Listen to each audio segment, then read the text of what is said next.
Pulivarthi police క్యాంపుపై మావోయిస్టుల మెరుపు దాడి, గ్రెనేడ్లు, తుపాకులతో విరుచుకుపడ్డ వైనం.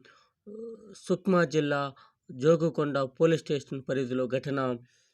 పులివర్తి ప్రత్యేకత. పులివర్తి మావోయిస్టు అగ్రనేత హిడ్మా తల్లితో మాట్లాడుతున్న జవాన్ ఫైలు. ఛత్తీస్గఢ్లో ఎన్కౌంటర్, పీసీఎం కోసా మృతి. ఈ విధంగా మావోయిస్ట్ తల్లితో మాట్లాడుతున్న జవాను. అందరికీ మంచిది జరగాలని కోరుకుంటాము.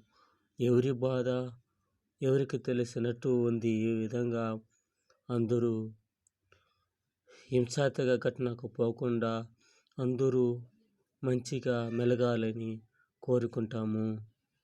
ఈ చెడ్డ పనికి పోకూడదని కోరుకుంటాము. అందరూ దేశ